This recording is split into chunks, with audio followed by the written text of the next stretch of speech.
Yesterday we shared a story which the mother has recounted, the story of creation, where she speaks about the cry that went from the heart of inconscience, from the depths of inconscience, and the divine response. Aurobindo, in one of the aphorisms, speaks about it as humanity being a sick and weary child which wants the very thing which will harm it. There is a seeking inside, and this seeking takes various forms: dissatisfaction, restlessness, seeking for something we don't know what. And the divine sometimes seems to be heedless of what we are asking from him. And yet, even when he seems to hear not and answer not our prayers, we must know that he, in his heart, carries all the love of the mother and all the wisdom and patience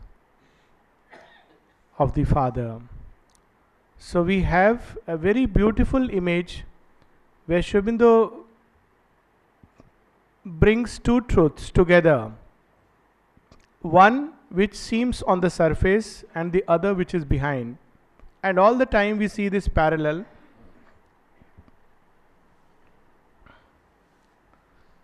As if a childlike finger laid on a cheek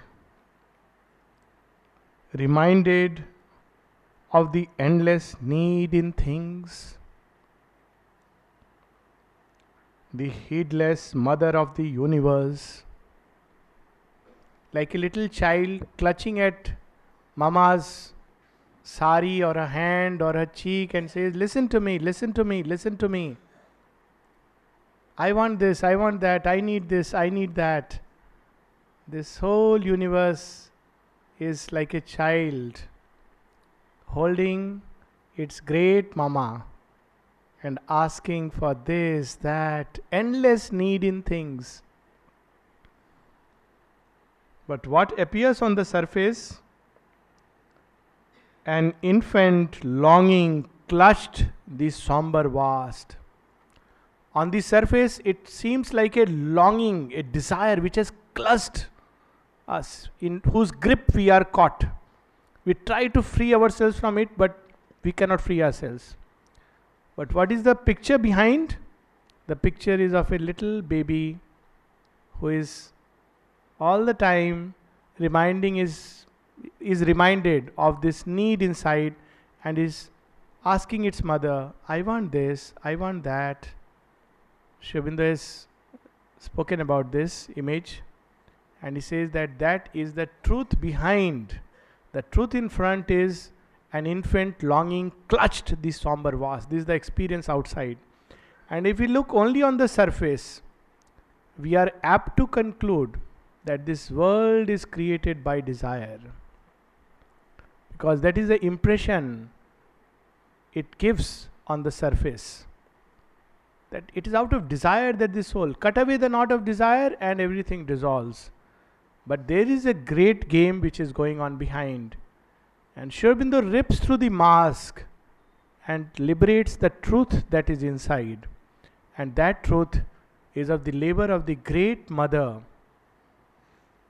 and her cosmic child. And what happens? What is the response? Insensibly, somewhere a breach began. A long, lone line of hesitating you. The very first figure of dawn as it comes and it's almost like a redness. It's shy of coming out. It's waiting. If there is a little cloud, then it seems to be really hiding and coming out. Should I not? So that's the image. A long, lone line of hesitating you, like a vague smile, tempting a desert heart, trouble the far rim of life's obscure sleep. Here again we see the divine puja touching us and disturbing the fixed order of things. When Mother was asked what would be the first effects of the supramental descent, people must have expected that she will say suddenly there will be peace, unity, calm everywhere. You will suddenly find that the Middle East problem is solved, and human beings suddenly say that we all want peace. The Mother says the first effects will be a heightening of the general unrest and confusion.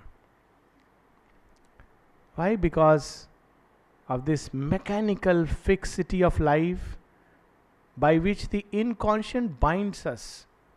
Our life becomes so mechanical that we refuse to feel, think. Even our religiosity becomes mechanical. We feel, if I don't go to the temple or the church, well, it's a mechanical act. There is no deeper longing inside. And so much so that Mother says even our meditations can become as if we are doing a favor to God. So we go and sit for half an hour. I have done my quota today. You have to do now rest of the things. I have meditated, I have done this, I have done my prayer. Why aren't things happening to me? So the divine first thing he does is shakes us. And all that was fixed frames created by the inconscience to prolong its safe rule. It says, okay, you want God? Fine. So Ravana says, Vibhishana, you want God? No problem. I'll make a nice hut for you, a hut of gold. Live inside, take Rama's name, I have no problem. And Vibhishana is happy taking Rama's name. But Rama is not happy. He says, what kind of this puja is this? He is taking Rama's name but has surrendered his whole life to Ravana. This is hypocrisy, this won't do. So what he does, he sends a monkey to disturb the safe peace of Lanka. And everybody is disturbed. The first touch of the divine, everybody is disturbed. The whole city goes in flames. This is what happens when God puts his hand or finger. And then it happened in Troy also. This is the game of the divine. So, Vibhishana, circumstances are created that he is kicked by Ravana, so that he has no choice left but to surrender to Rama. So, the touch of the divine, it is very liberative if we don't cling. But if we cling, then it is felt as trouble. It disturbs our soulless routine. We want a divine who will reconfirm our routine. Every day, half an hour, you do your daily puja with this particular mantra, this agarbatti, and very nice, I am happy. And he will say, no, grow sincere. Now this is too much. Don't ask us to grow sincere. It requires tremendous effort. We have to be watching ourselves. We have to see where we are going wrong, where we are going amiss. Why don't you simply say what we have to do? So his touch disturbs, and this is a general disturbance. Trouble the far rim of life's obscure sleep. Arrived from the other side of boundlessness. An eye of deity pierced through the dumb deeps. Of course, it is the coming of Usha, the dawn. That first ray of light touches the earth. It is also the first ray of light that enters into the human heart amidst the darkness. And the mother, when she explained these lines, she said, this is the first descent, the first avatar. The first avatar who comes from that light enters into the earth atmosphere and as we will see later on, stays here.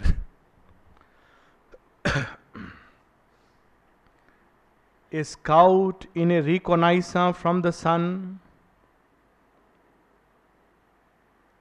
it seemed amid a heavy cosmic rest,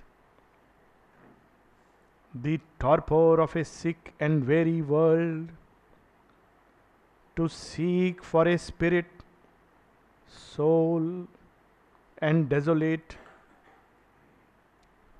too fallen to recollect forgotten bliss. This is the effect of the entry into the zone of inconscience. We often wonder what happens when the psychic being plunges again and again into the body, into this mortal sphere. And the mother says, even liberated being, when he enters into this earth atmosphere, into the body, by the very nature, this zone of consciousness, which is so much under the influence of inconscience, so much under the spell of ignorance, that it forgets who it is.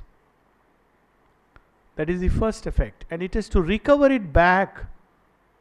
Of course, there is the divine behind, and it will recover. But it takes some time before it rediscovers itself and resumes its journey.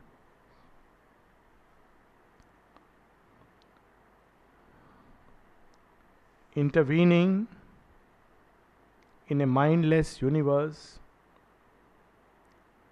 its message crept through the reluctant hush, calling the adventure of consciousness and joy,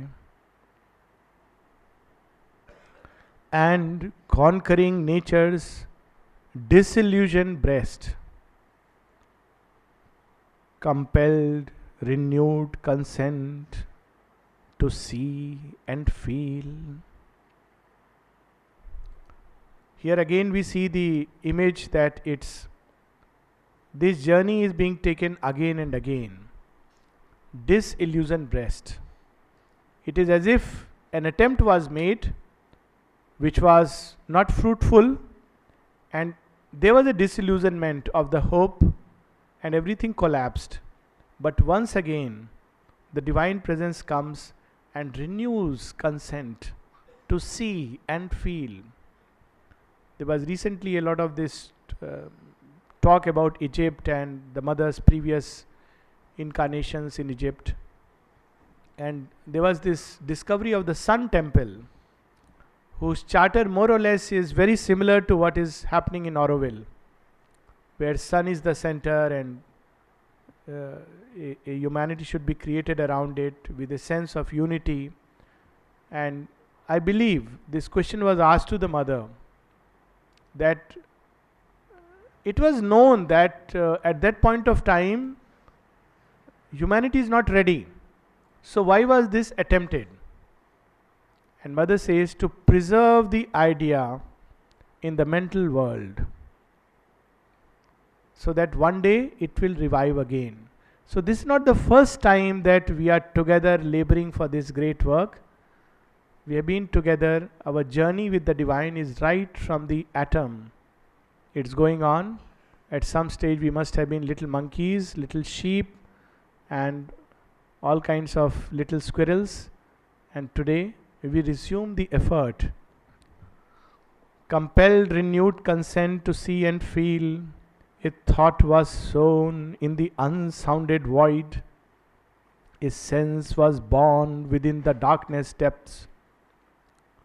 A memory quivered in the heart of time, as if a soul long dead were moved to live.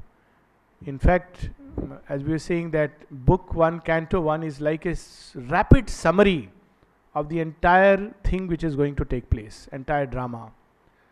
Because much later, when death will tell Savitri, what you are talking about, God and divine and creation, I'll tell you, I am the creator. Out of my nihil's womb all this has come up. I am the ruler. I am the king over this domain. You talk about man as something very great. You talk about creation as something very great. I'll tell you what it is. A little gene, a gas, a plasm, a sperm. This is man. It comes out of the void. And then Savitri will respond to the call of night, to the voice of night with the call of light. She will say, if in the meaningless void creation rose, if life could climb in nerve and tissue and cell, and thought seize upon the grey cells of the brain. So she is saying that how all this has come out of the void. Science tells us it's come out of the void. It's a logical absurdity. Aurobindo says nothing can come out of nothing. It's very simple logic. It doesn't require any deep metaphysical thought. If there is nothing but nothing at the base of things, then out of nothing, only nothing can come out. And this is a great question that scientists are vexed with. I was reading a book recently, The End of Science. And top scientists are being interviewed, and which includes physicists and Nobel laureates, including the one who discovered the DNA. And they debate on this one question of which there is no answer. Why there is something in the universe instead of nothing? Why there is something at all? Where is this something coming out from? And Aurobindo speaks about it. Something comes because there is something right there hidden in the void. And that something is coming out of the void. And look, that something is growing and climbing and thinking and reflecting and feeling and sensing and meditating and experiencing. Because that something is none else but He. In the Ishupanishad, it is put in a very beautiful way. It is He who has gone forth into these countless worlds. This darkness is not an original darkness. It's not an eternal hell in which souls are condemned. It is He who hides there, and therefore He brings it out. How He brings it out? By His touch. Every time an avatar comes, He shakes up the soulless routine. We are very happy and satisfied. Before that, He gives us a nice shake up. That's why whenever the avatar comes, great actions take place. And something once again springs out as hope in humanity. So here is the action of the very first avatar. As if a soul long dead were moved to live, but the oblivion that succeeds the fall had blotted the crowded tablets of the past, and all that was destroyed must be rebuilt, and old experience labored out once more. That's why we see today in the world many old things are being dug out. It's partly the result of the yoga which is working, the force of yoga working in the subconscious of earth nature. It's bringing out old memories, old things. Suddenly humanity is interested in all kinds of revivals. And if we see in the lives of the great ones, in the life of the luminous ones, the earth's past, everything is being dug and brought out. Even the latest in the list of debate is whether Rama existed or not. Humanity is traveling back in time tens of thousands of years behind, almost lakh years behind, because it must bring out the essence of all the truths that lie buried. Because the essence can never be destroyed, it's only the forms that are destroyed. And all that was destroyed must be rebuilt, and all old experience labored out once more. Oh God, all this has to be done, but there is hope, because we don't do it. All can be done if the God touch is there. What a mantra it is to remember why it can be done, why it will be done, because there is God behind this. all this disturbance, turbulence, destruction and recreation that we see, it's not the work of some devil. Behind all this, there is God behind the movement, and He will see to it that everything is used for His great plan and purpose. All can be done if the God touches there. A hope stole in that hardly dared to be. It's very interesting that often one wants to see straight away the new creation. How does God work? He doesn't work from outside within. That is our way of working. We'll first create a structure outside, and then we will do things, fill it with all the things that are necessary. And it's amazing to see how the ashram developed vis-a-vis how many institutions developed. Often we see a big building and institutions springing up, and people suddenly go and inhabit. But how the mother developed this place is something very different. A need, a hope, a wish, an urge, an aspiration. We had a department coming up. The very first thing that she creates in the heart of humanity is a hope. It's possible. The new creation is possible. And the very thing that darkness wants to attack, because there lie the roots, is that hope. That's why in one of our messages the mother says, never for an instant vacillate in the belief that the work, the great work of transformation that Aurobindo has undertaken will not end in success. Never even for an instant vacillate in the belief. This is so important. That belief. Even if all the appearances are contrary, even if we can see nothing but darkness all around, that hope is the seed of light inside us. And what is at the back of this hope? It is God Himself. This work will be not because it depends on any individual. This work will be because God is behind this.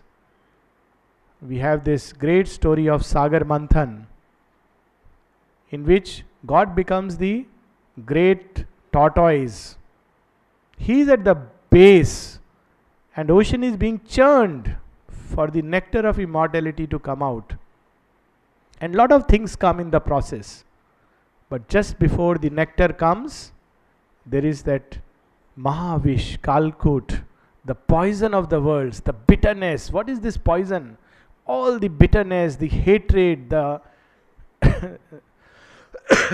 the tendency towards strife, the doubts, the urge to collapse back, all that is buried inside us, that comes out first and threatens the earth. And then God Himself drinks it and stains His throat, and then the nectar is released. So that is the process all creation takes. A hope stole in that hardly dared to be, amid the night's forlorn indifference, as if solicited in an alien world. This is such a beautiful description of the very first contact with the psychic presence that we as human beings have. The feeling of strangeness with the environment. The mother speaks about it. One of the signs of the touches of the psychic. You suddenly feel that you are a stranger amidst things. And great mystics have talked about it in very different ways. The great Saint Kabir speaks about it, and he says, I feel this is not my home. This is a way of expressing. Of course, he doesn't go as far as seeing that there is a great work to do here. Because psychic is the one entity which comes from that. It is like of course the avatar is the Supreme Himself coming here, and the psychic is the frontal portion. He is the descent of something of the divine who is in this world, in the darkness and ignorance of this world, yet it holds within itself truth and light. Therefore, the moment we come close to the psychic and its very first touch makes us feel that we are a stranger in this land. Where are we? Is this where we should be? Is this the kind of world we hope? And then, of course, it can take one of the two courses. The traditional course is, this is not my place, let me go back to where I come from. The second, earth is the chosen place of the heroic souls. So it can take the other course. Oh, I have come from the home of immortality. Why? To build immortality with mortal things. That is the line Aurobindo uses. To mate the finite with the infinite. And in this task, the divine is with me. He is inspiring me. As if solicited in an alien world. This is the expression. It is solicited. Come, come. But the world is alien. It doesn't welcome it. Nothing here partakes of that light and joy. With timid and hazardous instinctive grace, orphaned and driven out to seek a home, an errant marvel with no place to live, into a far off nook of heaven there came a slow, miraculous gestures, dim appeal. It's an errant marvel. The divine presence in matter seems to be as an errant marvel. It has come away from its home, seeking for a home. It still does not have a home here. It's building up a home which will house the wonderful, which will be truly a temple fully consecrated to the divine, which will be a cloak, a transparent cloak worthy of the mighty and beautiful presence. The persistent thrill of a transfiguring touch persuaded the inert black quietude, and beauty and wonder disturbed the fields of God. So we once again have this, repeatedly Aurobindo brings this image. The divine touch teases, it troubles, it disturbs. Why?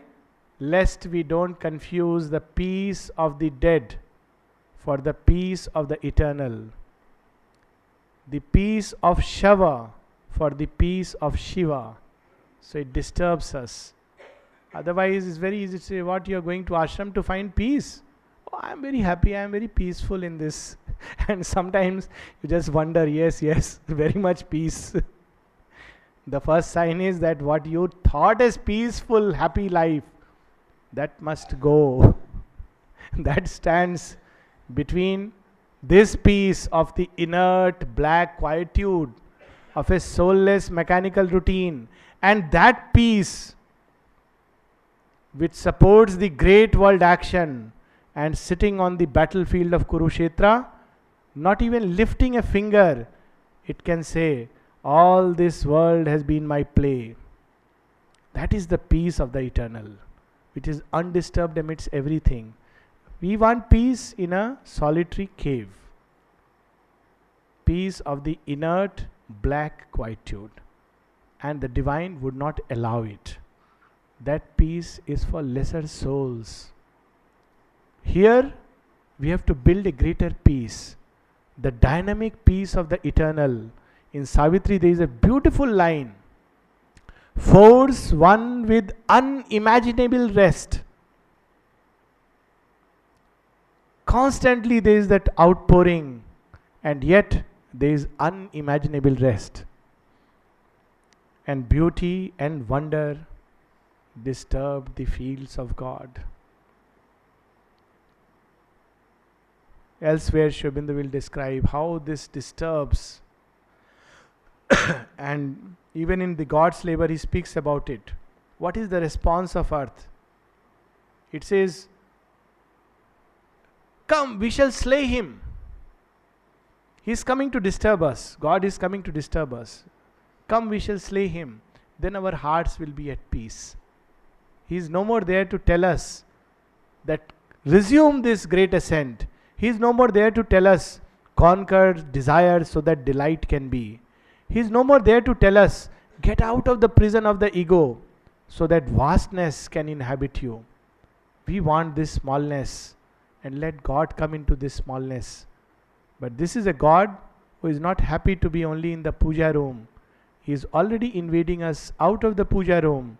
Out of that little cupboard, He has already stepped into our living rooms, into the bathroom, and He breaks the walls and steps out into the garden and grows vaster and vaster and vaster and says, hold me now, clasp me now. And beauty and wonder disturbed the fields of God. A wandering hand of pale enchanted light that glowed along a fading moment's brink, fixed with gold panel and opalescent hinge. Opalescent, a flicker of light, several lights are playing, and gold panel, it comes from the supramental worlds. So this is the great vision that stands before the seer, and he's seeing that light, that dawn arrive from that gold panel, from that golden sun, from that Hiranyagarbha, and it descends like a shy, with a shy gesture, and comes into an alien world which heeds it not, wants it not, and yet it forces itself. A gate of dreams ajar on mystery's verge. And as it comes, new dreams, new hope begin to arise. One lucent corner windowing hidden things forced the world's blind immensity to sight.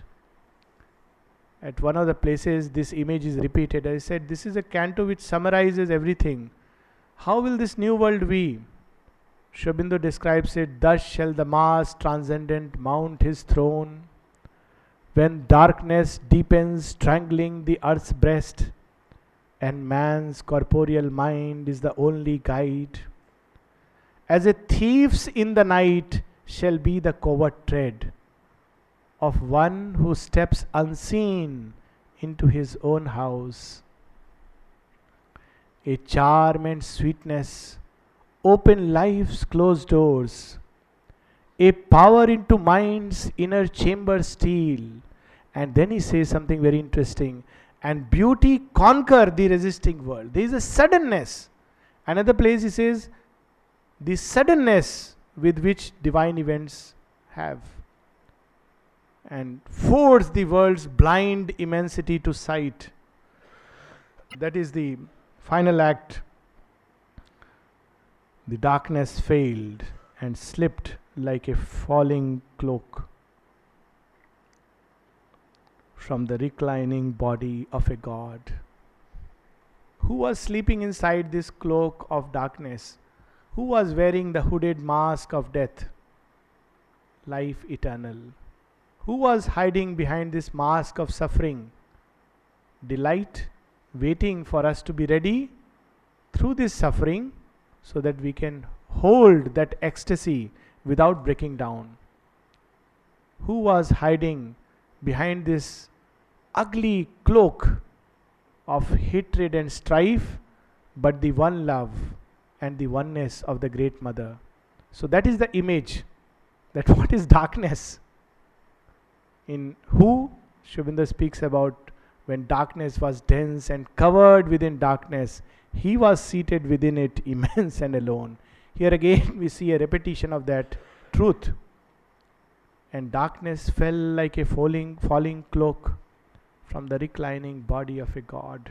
God is asleep. Then from the pallid rift that seemed at first hardly enough for a trickle from the suns, outpoured the revelation and the flame, the brief perpetual sign record above. Often we tell God, what is it? So many years and just a few little trickle of experiences. Sometimes a feeling of peace, a little bit of joy here and there, some inner inspiration. So Sri Aurobindo would tell us that is how it comes first. It comes first as a little disturbance. It then comes and like a little trickle, hesitating. Should I not? And slowly, once the gap widens, the opening becomes greater and greater, then there is a outpouring of the revelation and the flame. The brief perpetual sign record above, a glamour from unreached transcendences. Even divine is very glamorous, but he is glamorous in the most beautiful way. He clothes himself in light, not the artificial vital light, iridescent with the glory of the unseen, a message from the unknown immortal light, a blaze upon creation's quivering edge. Dawn built her aura of magnificent hues and buried its seed of grandeur in the hours. An instant's visitor, the Godhead shone. Now here Sri Aurobindo takes us, of course we all can see it's an image of that day when Satyavan must die. This is the physical image of the dawn coming up. But it's also an image of the entire process of yoga of earth and nature. At an individual level, when the yoga begins, the first revelation, the first touch, and the joy and the peace, but after some time it is veiled. And the whole thing has to be worked out. All this will come here. And even in creation, the very first ages of mankind are the typal ages. The Vedic age, when there is the revelation and the flame, we see that. And what happens during that time? It buried its seed of grandeur in the hours. All that would be in the future is disclosed, and then it withdraws. It has to be worked out through many cycles. We'll see that whole image coming here. An instant's visitor, the Godhead shone. On life's thin border a while the vision stood, and bent over earth's pondering forehead curve, interpreting a recondite beauty and bliss. A beauty and bliss which we don't understand. It interprets that. In colors, hieroglyphs of mystic sense, it wrote the lines of a significant myth, telling of a greatness of spiritual dawns. At so many levels this applies. The first touch of God. It almost puts us in contact with a past effort, a past age in which we have lived. A brilliant code penned with the sky for page. Almost that day the epiphany was disclosed, of which our thoughts and hopes are signal flares. This is a transcript of a real experience. Sri Aurobindo speaks about it, that sky here is the etheric ether on which these mantras would appear to Sri Aurobindo written like this, and he would write them out. And there's so many of them which is literally, it says the seer actually sees them written in front as a line, as luminous characters. And Sri Aurobindo is describing it so beautifully. A brilliant code penned with the sky for page. Almost that day the epiphany was disclosed, the great revelation, of which our thoughts and hopes are signal flares. What is revealed to the seer in us, it is felt as thoughts and hopes. Oh, I wish this earth would be a much better place. signal flare in night, and the seer would see it in a very different way. Yes, there is divine behind this, and this is how it will be. But we will feel it as a hope and a thought. A lonely splendor from the invisible goal almost was flung on the opaque inane. Once more a tread perturbed the vacant vasts. So we have again the same image, the tread of the divine perturbing the vacant vasts. Infinity's center, a face of rapturous calm, parted the eternal lids that open heaven. A form from far beatitudes seemed to near, ambassadress twixt eternity and change. The omniscient goddess leaned across the breadth that wrap the fated journeyings of the stars, and saw the spaces ready for her feet. We shall resume this passage again tomorrow.